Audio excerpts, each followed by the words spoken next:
The loss of one of the sacred rings racked our hearts with grief. Putting aside our sorrow, we renewed our faith in the prophecy that other rings would be found, and see how our faith has been rewarded. Halo!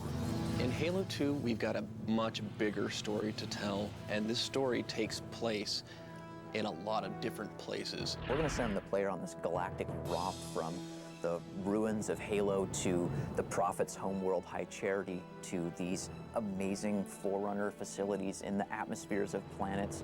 The player is going to transition from mission to mission, from one unexpected place to the next. There is no doubt the storm will strike the facility.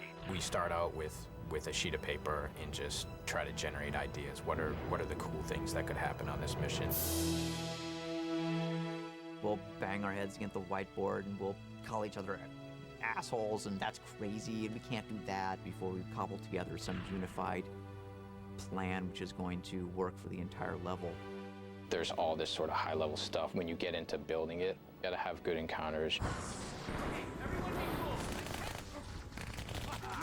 You gotta have good arcing fiction on a 3 to 5 encounter basis.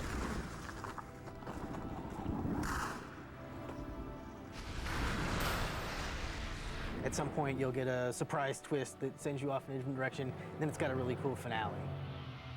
Oracle, what is Halo's purpose? It's building an encounter that always keeps people thinking. It's a pretty big challenge. Is there anything actually going on in the room before I get there? Are guys just sort of patrolling? Is there another fight going on? You know, or a flood gonna bust through?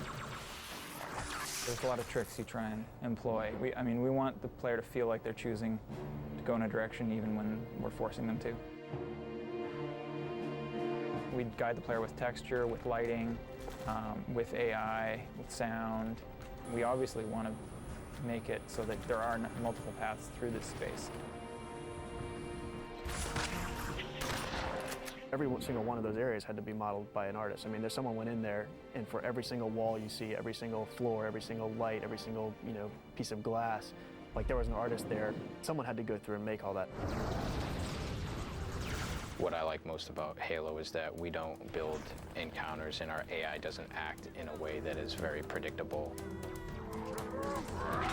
So AI stands for artificial intelligence. Artificial intelligence is simply the discipline that tries to simulate intelligent processes. What we're literally doing is taking these characters and we're writing a piece of software that acts as their brain. It really is all about, when this happens, do this. When this other thing happens, do this.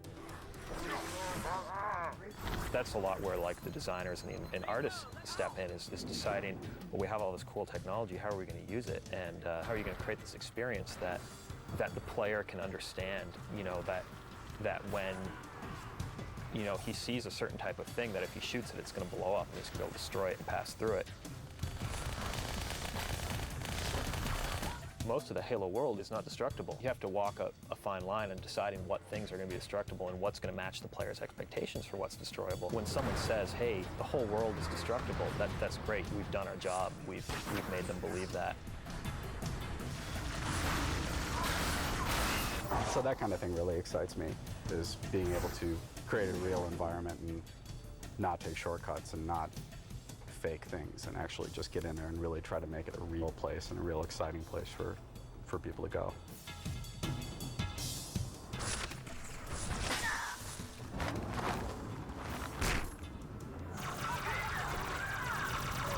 If you can set it up so that each new situation is a problem that the player has to solve, he can do that over and over and over again. All the events that we're trying to create, we just want people to feel like they're the only ones in the context of this game that could do what they're doing. It's all about you saving the universe again.